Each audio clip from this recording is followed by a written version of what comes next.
నమస్తే, welcome to mic TV morning show. Telugu దినపత్రికల్లో వచ్చిన ప్రధానమైన వార్తలు ఏమిటో చూద్దాం. ఆంధ్రజ్యోతిలో వచ్చి ప్రధానమైన వార్తగా ఉన్నది 75 రూపాయలకే లీటర్ పెట్రోలు, 500 రూపాయలకే సిలిండరు. చెన్నైలో సుప్రీం బెంచ్ ఏర్పాటు, ఇండియా కూటమి గెలిస్తే సిఏఏ రద్దు, రైతు రుణాలు వడ్డీ సహా మాఫీ, గృహిణులకు నెలకు 1000 రూపాయలు, జమ్మూ కాశ్మీర్కు రాష్ట్ర హోదా, ఎన్నికలు, డిఎంకే లోక్సభ ఎన్నికల మేనిఫెస్టోలో వరాలు అనే వార్త ఉన్నది. అంటే ఇండియా కూటమి కనుక అధికారంలోకి వస్తే ఈ లీటర్కే 75 రూపాయల పెట్రోల్. ఇది తమిళనాడే కాదు, బహుశా అంటే ఆ రాష్ట్రానికి సంబంధించిన ఒక ఎన్నికల మేనిఫెస్టోలు రాష్ట్ర అసెంబ్లీలకు ఎన్నికలు జరుగుతున్నప్పుడు ఆయా పార్టీలు అసెంబ్లీలో తాము గెలిస్తే కనుక, తమ పార్టీ అధికారంలోకి వస్తే కనుక ప్రజలకు ఏమేమి చేస్తామో చెప్తూ ఉంటాయి. కానీ ఇక్కడ ఇండియా కూటమి అధికారంలోకి వస్తే కనుక తమిళనాడులో తాము ఏం చేయబోతున్నామో స్టాలిన్ చెప్తున్నారు. ఈ మధ్యనే మీడియాలో జరుగుతున్న ఒక చర్చ ఏమిటంటే, నరేంద్ర మోదీకి వ్యతిరేకంగా లేదా నరేంద్ర మోదీని తట్టుకొని నిలబడే నాయకులు దేశవ్యాప్తంగా 6 నుంచి 8 మంది ఉన్నారు. అందులో స్టాలిన్ కూడా ఒకరున్నారు. ఇందులో మహిళలకు సంబంధించిన, యువతకు సంబంధించిన, మధ్యతరగతికి సంబంధించిన అంశాలు ఇందులో ఉన్నాయి. వారిని ప్రభావితం చేసే అంశాలు ఇందులో ఉన్నాయి. కాబట్టి ఇండియా కూటమే కనుక అధికారంలోకి వస్తే లీటరు 75 రూపాయలకే ఇస్తామని చెప్తున్నారు. ఇవాళ లీటరు ధర ఎంతనో ఆ ధరను పర్టికులర్గా ఇంత అని జనం మర్చిపోయినరు.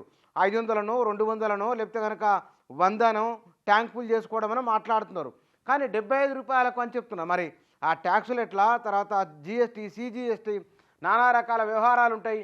ఎందుకంటే ఇవే కాకుండా రైతు రుణాల మాఫీ ఉన్నది, జమ్మూ కాశ్మీర్కి రాష్ట్ర హోదా, ఎన్నికలు, జాతీయ స్థాయి అంశాలను కూడా వీరిక్కడ చెప్తున్నారు. అంటే ఇండియా కూటమిలో తాము ఎంత కీలకమో, ఇండియా కూటమిలో తమ నిర్ణయాలు ఎంత కీలకంగా ఉండబోతున్నాయో కూడా ప్రత్యక్షంగానే ఈ విషయం స్పష్టం చేస్తూ ఉన్నది.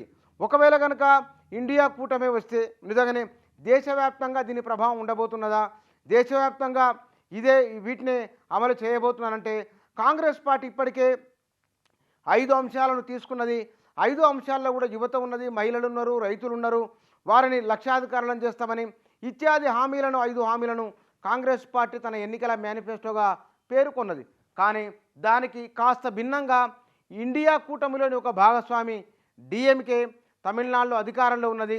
ఆ రాష్ట్ర ముఖ్యమంత్రి, వారి సోదరి, మరికొంతమంది కలిసి తయారు చేసిన మేనిఫెస్టోను స్టాలిన్ నిన్న ప్రజల ముందుకు తీసుకొచ్చారు. వాటికి సంబంధించిన ఒక వార్త మొదటి పేజీలో ఇచ్చింది ఆంధ్రజ్యోతి. ఇక ఎన్డీఏ కూటమికే మా మద్దతు అనే వార్త ఉన్నది. కూటమితోనే ఏపీకి భవిష్యత్తు, చంద్రబాబు చేసిన అభివృద్ధిని వైసీపీ నిర్వీర్యం చేసింది, లోక్సత్తా అధినేత జయప్రకాష్ నారాయణ అనే వార్త ఉన్నది. ఇక సీఎంకు రైతుల కన్నీళ్లు కనిపించవా అని కేటీఆర్ క్వశ్చన్ చేసిన వార్త ఉన్నది.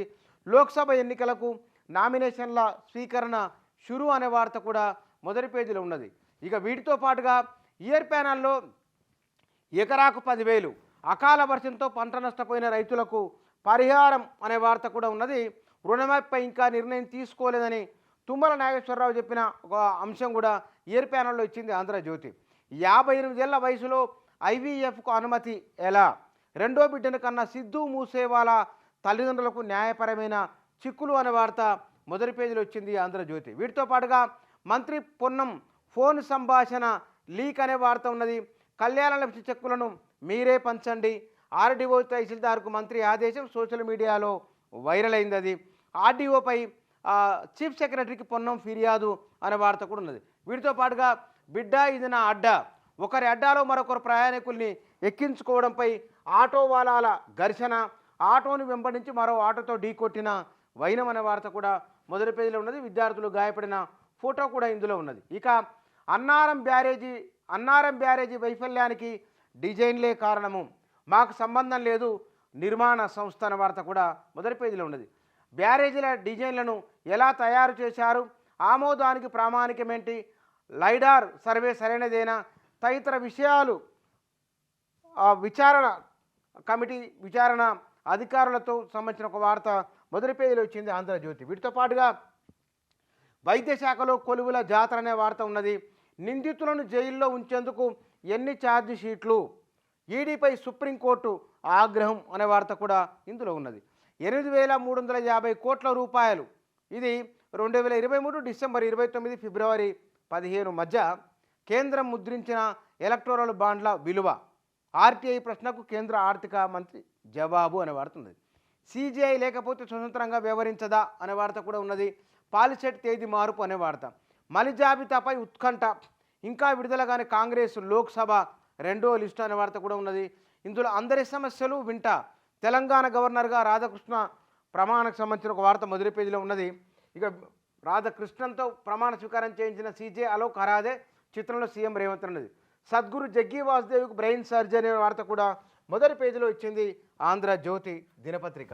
ఇక ఈనాడులో గవర్నర్గా రాధాకృష్ణన్ బాధ్యతల స్వీకరణ అనే వార్త మొదటి పేజీలో ఉన్నది. వీటితో పాటుగా బ్యారేజీల నిర్మాణ స్థలాన్ని ఎందుకు మార్చారు అనే వార్త కూడా ఉన్నది. ఇది విచారణ కమిటీకి సంబంధించిన వార్త. ఇక 5 సీట్లపై పీఠముడి అని లోక్సభ ఎన్నికల అభ్యర్థిత్వాలకు సంబంధించిన వార్త మొదటి పేజీలో ఉన్నది. కాంగ్రెస్లోకి మహబూబ్నగర్ జెడ్పీ చైర్పర్సన్ అనే వార్త కూడా మొదటి పేజీలో ఉన్నది. వీటితో పాటుగా నాలాల్లో నిర్మాణాలు, చెరువుల్లో విల్లాలు అనే వార్త మొదటి పేజీలో ఇచ్చింది ఈనాడు. ఇందులో ఒక కథనాన్ని కూడా, ఫోటోలతో కూడుకున్న కథనాన్ని ఆధారాలతో సహా ఇచ్చింది. ఇక ఉచితాలను నిషేధించాలి, ప్రభుత్వ డబ్బుతో ఓటర్లకు లంచాలు ఇవ్వడం అనైతికం, సుప్రీంకోర్టులో దాఖలైన ప్రజా ప్రయోజన వ్యాజ్యం, దానిని సీరియస్గా తీసుకున్నది సుప్రీంకోర్టు. దానికి సంబంధించిన వార్త మొదటి పేజీలో హైలైట్ చేసింది ఈనాడు. ఇక పురాలకు వరం, 98 పురపాలికల్లో పటిష్టం కానున్న తాగునీటి వ్యవస్థ, 9 చోట్ల భూగర్భ మురుగునీటి వ్యవస్థ, 3 ప్యాకేజీలుగా టెండర్లు, మొత్తం 5,386 కోట్లు అనే వార్త ఉన్నది. హెచ్ఎండిఏలో టీడీఆర్ అక్రమాలు అనే వార్త, రాడిసన్ డ్రగ్స్ కేసులో చిక్కిన కీలక నిందితులు అనే వార్త, సిజేఐని తప్పించడం సరైంది అనే వార్త మొదటి పేజీలో ఇచ్చింది ఈనాడు. వైద్య ఆరోగ్య శాఖలో 5,034 పోస్టుల 5,348 పోస్టుల భర్తీ అనే వార్త కూడా ఉన్నది. ఇన్ఛార్జ్ డిఎంఈ నియామక జీవో సస్పెన్షన్ అనే వార్త కూడా మొదటి పేజీలో హైలైట్ చేసింది ఈనాడు. ఇక నమస్తే తెలంగాణలో ఛార్జ్ షీట్లతో కాలయాపన, డిఫాల్ట్ బెయిల్ అందకుండా చేయడానికైనా మీ వైఖరితో నిందితులు జైల్లో మగ్గాల్సిందేనా, ఈడీ వైఖరిపై సుప్రీంకోర్టు తీవ్ర ఆగ్రహం అనే వార్త కూడా మొదటి పేజీలో ఇచ్చింది నమస్తే తెలంగాణ. ఇక 100 రోజుల్లోనే గందరగోళం అనే వార్త ఉన్నది. సద్గురుకు బ్రెయిన్ సర్జరీ అనే వార్త ఇయర్ ప్యానల్లో ఇచ్చింది నమస్తే తెలంగాణ. మాజీ మంత్రి నిరేంద్ర రెడ్డి మాట్లాడిన మాటలు మొదటి పేజీలో తీసుకున్నది. ఇక ఢిల్లీ పెద్దల చుట్టూ ప్రదక్షిణలని కేటీఆర్ చేసిన వ్యాఖ్య, ఎల్లో అలర్ట్ రాష్ట్రమంతా మరో 2 రోజులు వర్షాలు అనే వార్త ఉన్నది. ఇక అభిషేక్ బోయిన్పల్లికి బెయిల్ అనే వార్త, షరతులతో మంజూరు చేసిన సుప్రీంకోర్టు అనే వార్త ఉన్నది. చిన్న పీట చిచ్చు అని కాంగ్రెస్ పార్టీలో జరుగుతున్న అన్ని వ్యవహారాలకు సంబంధించిన ఒక స్టోరీని మొదటి పేజీలో ఇచ్చింది నమస్తే తెలంగాణ. 40 లక్షల విలువైన మద్యం లూటి, వైన్ షాపులో ఎంఆర్పి కంటే అధికంగా వసూలు చేస్తున్నందుకు ఆగ్రహం, 4 వైన్ షాపులపై గ్రామస్తుల దాడి, భద్రాద్రి జిల్లా టేకులపల్లిలో ఘటన అనే వార్త మొదటి పేజీలోని. పాలిసెట్ మే 24 వాయిదా అనే వార్త, టెట్ జీవోలో స్వల్ప మార్పులు అనే వార్త ఉన్నది. వీటితో పాటుగా ఇన్ఛార్జి డిఎంఈ నియామక జీవో రద్దు అనే వార్త కూడా మొదటి పేజీలో. 10th పేపరు లీక్ అనే వార్త వచ్చింది. ప్రశ్నలు బయటికి, జవాబులు లోపలికి, 10వ తరగతి పరీక్షల్లో మాస్ కాపీయింగ్, ఆదిలాబాద్ జిల్లా ఉట్నూరులో కలకలం, సోషల్ మీడియాలో ఆడియో వీడియో వైరల్, పూర్తి వివరాలు తెప్పించుకున్న కలెక్టర్ అనే వార్త కూడా మొదటి పేజీలో ఉన్నది. దళితులపై కాంగ్రెస్ దాడులు అనే వార్త ఉన్నది.